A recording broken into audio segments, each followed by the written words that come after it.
경제생활 노트. 언론이 말하기 어려운 한국 경제의 구조. 여러분 안녕하세요.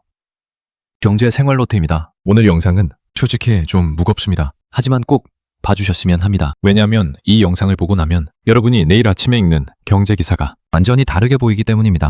당신이 믿는 정보 어떻게 만들어질까? 시작하겠습니다. 믿었던 나침반의 고장. 지난주 월요일이었어요. 평소처럼 경제신문을 펼쳤는데 일면에 뭔가 이상한 게 있더라고요. 독자 여러분께 사과드립니다. 사과문이었습니다. 지난주 부동산 곧 반등 보도. 과도한 낙관이었습니다. 경제신문이 자기 기사를 정정하는 건 거의, 아니 정말 드문 일이에요. 근데 이번엔 독자들 항의가 쏟아졌대요. 심지어 소송 예고까지. 댓글 보니까 이런 얘기들이 많더라고요. 요즘 경제가 안 좋아서 그렇지 뭐. 기자들도 예측이 어려운 시기니까. 그런데요.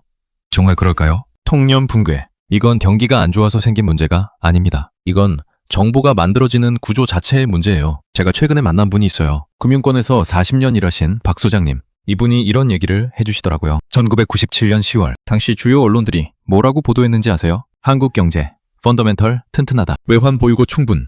걱정 없다. 물론 일부 경고의 목소리도 있었지만 충분히 전달되지 않았습니다. 그리고 2달 뒤 IMF가 왔습니다. 당시 다수의 경제 언론은 괜찮다고 보도했어요. 위기 직전까지. 지금도 비슷한 패턴이 보입니다. 오늘 영상에서 제가 여러분께 보여드릴 건 크게 3가지입니다. 첫째, 언론이 구조적으로 특정 방향으로 기울 수밖에 없는 이유. 둘째, 숫자가 현실을 가리는 방식. 셋째, 그렇다면 우리는 어떻게 정보를 읽어야 하는가? 이 영상 끝까지 보시면 내일부터 여러분은 경제 기사를 다른 관점으로 보게 되실 겁니다. 첫 번째 법칙, 광고주의 법칙. 자, 먼저 질문 하나 드릴게요. 언론사는 어떻게 돈을 벌까요? 구독료?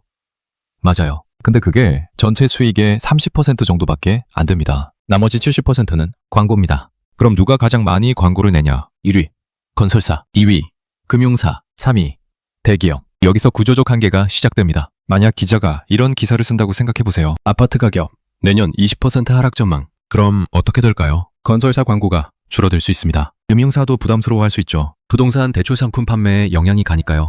이건 개별 기자의 선택 문제가 아닙니다. 이건 구조의 문제예요. 시스템 자체가 특정 방향으로 기울 수밖에 없게 설계되어 있습니다. 사례 반복, 숫자가 현실을 가리는 방식. 자, 두 번째, 통계 숫자가 실제 삶과 어떻게 달라지는지 보여드릴게요. 정부가 발표한 실업률 3.5%. OECD 평균보다 낮죠. 우리나라 고용시장 건전하네. 근데 이 숫자가 센 사람이 누군지 아세요? 화면 실업률 산정 기준 설명. 지난 4주간 적극적으로 구직 활동을 한 사람, 구직을 포기한 사람은요. 알바로 근근히 버티는 사람은요. 통계에 포함되지 않습니다. 사례 2.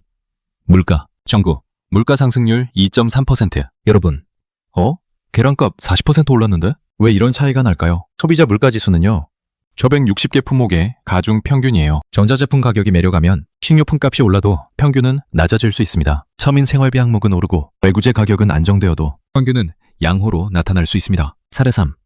GDP. 우리 경제 2.1% 성장. 근데 이 성장의 상당 부분을 상위 소득층이 가져갔어요. 중하위 소득층의 실질 성장률은 훨씬 낮습니다. 여러분이 성장을 못 느끼는 게 당연합니다. 평균이 현실을 가리고 있으니까요. 세 번째 패턴, 경제 전문가들의 전망. 여러분, PB에서 이런 말 많이 들어보셨죠? 지금이 저점입니다. 매수 타이밍입니다. 놓치면 후회합니다. 그리고 6개월 뒤 시장이 예상과 다르게 움직입니다. 같은 전문가 나와서 이렇게 말합니다. 예상보다 변동성이 컸네요. 외부 변수가 있었습니다. 물론 모든 전문가가 그렇다는 뜻은 아닙니다. 다만 책임 구조가 그렇게 설계되어 있다는 점을 말씀드리는 겁니다. 이것이 정보의 비대칭이에요. 전문가는 틀려도 출연료를 받습니다. 여러분은 잘못 판단하면 큰 손실을 볼 수 있습니다. 이 구조 알고 계셔야 합니다. 통합 결론. 자, 여기까지 봤으면 이제 정리를 해야겠죠? 문제는 여러분이 무지해서가 아닙니다. 문제는 정보가 만들어지는 구조 자체에 있어요. 언론은 광고 수익 구조 안에서 움직입니다. 통계는 평균 중심으로 설계됩니다. 전문가 의견은 책임 구조가 명확하지 않습니다. 이 시스템 안에서 개인이 더 열심히 공부한다고 쉽게 해결되지 않아요. 정보가 만들어지는 방식 자체를 이해해야 합니다. 독자 전환, 당신의 선택. 그럼 우리는 어떻게 해야 할까요? 의문을 바꾸세요. 경제 기사 볼 때마다 이 4가지를 물어보세요. 이 기사를 쓴 언론사는 주요 광고주가 누구인가? 이 전문가는 어떤 기관과 연결되어 있나? 이 통계는 어떤 방식으로 산출되었나? 내가 직접 확인할 수 있는 현장 지표는 뭐가 있나? 1997년 두 종류의 사람이 있었습니다. 언론 보도를 전적으로 신뢰했던 사람, 직접 현장을 보고 판단했던 사람. 지금 여러분은 어떻게 하시겠습니까? 매일 아침 경제신문 펼치기 전에 딱 한 가지만 먼저 물어보세요. 이 정보는 어떤 구조에서 만들어진 걸까? 이 영상은 특정 언론이나 기관을 비판하기 위한 것이 아니라 정보를 읽는 관점을 넓히기 위한 분석입니다. 여러분의 자산은 여러분이 직접 지켜야 합니다. 오늘 영상이 도움이 되셨다면 좋아요, 구독 부탁드립니다. 다음 영상에서 뵙겠습니다.